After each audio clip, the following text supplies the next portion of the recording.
Hello students and parents. I want to thank you for taking the time to view this message today. Also, before I begin, let me say thank you to Vicki Garrett, who is serving as our sign language interpreter for this recording. Let me bring you up to date on our most recent COVID numbers in Yadkin County schools. As of today, we currently have 4 students or staff who are in isolation due to positive test.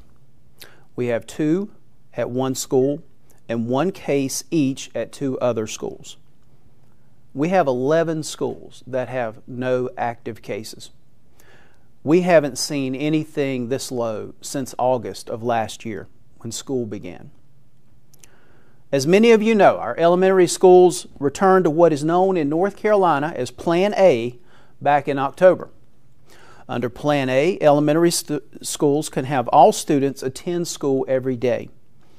This has proven very beneficial for our elementary students because they have been able to have face-to-face instruction with their teachers several days a week since last October. Now, just last week, Governor Cooper signed North Carolina Senate Bill 220 into law. This law requires all school districts in North Carolina to open their elementary schools under Plan A and gives school districts the option of opening under Plan B or Plan A for grades 6 through 12. When this bill was signed, there were still approximately 20 school districts in North Carolina that had not brought back any students for face-to-face instruction. These districts now have approximately 2 weeks left to get students into schools. This law also requires all North Carolina school districts to offer the option of in-person instruction for students with IEP or 504 plans in elementary, middle, and high schools. Now, we could be content to ride out the school year on our current plan and include only students with IEPs or 504 plans, 5 days per week, but I don't believe we need to do that. Riding out the school year does not help all students. They need to be face-to-face more often with our teachers. I believe our students will be better off for this. I want to bring back all students as often as possible. Our students need normalcy in their lives. That's one of the reasons why I think our high schools need to move forward with in-person proms and graduation ceremonies. Our students need normalcy, even if it's only for the last 2 months of the school year. The Yadkin County Board of Education met Tuesday afternoon to consider moving all schools to Plan A. In the end, it was decided that all middle and high schools will operate under Plan A. This will take effect after spring break. Now, we will be using the time over the next 2 to 3 weeks to take care of all the logistical issues in order to make this happen. We need this time to adjust bus schedules, change our menus, order and secure enough food to feed almost twice as many students daily. And there are several other logistical issues that must be addressed before we bring all students back every day. Your student's school will be in contact with you to communicate any changes to procedures. Additionally, we will continue to offer the Yadkin Virtual Academy.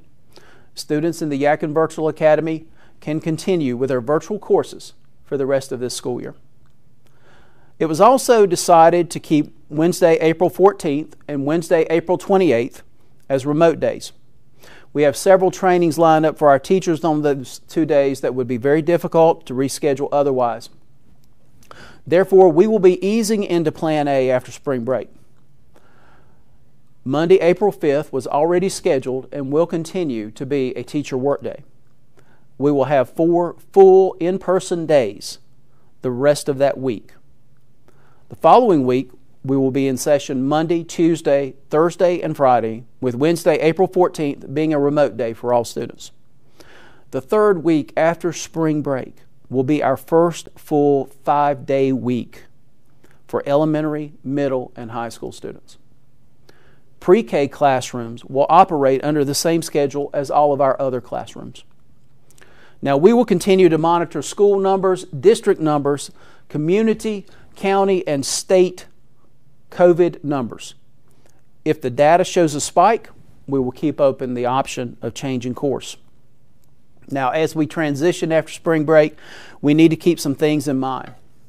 Studies are starting to show that 3 feet of social distancing is just as effective as 6 feet as long as students are wearing face coverings. Masking will continue to be critical to our efforts. We've made it this far, and I want for us to be able to finish out the school year on a strong note with all students in our schools. The end of the tunnel is in sight here, and together we will finish this year on a strong, positive note. We can do this safely and appropriately, and our students will be better off for it. They will be better prepared as we enter the summer months and on a more sound academic footing when we come back to school in August. I want to thank you for your continued patience and support. Several of you have reached out to me with words of encouragement and support and understanding, and I will always remember that. My continued thanks and appreciation to each of you. Have a good day.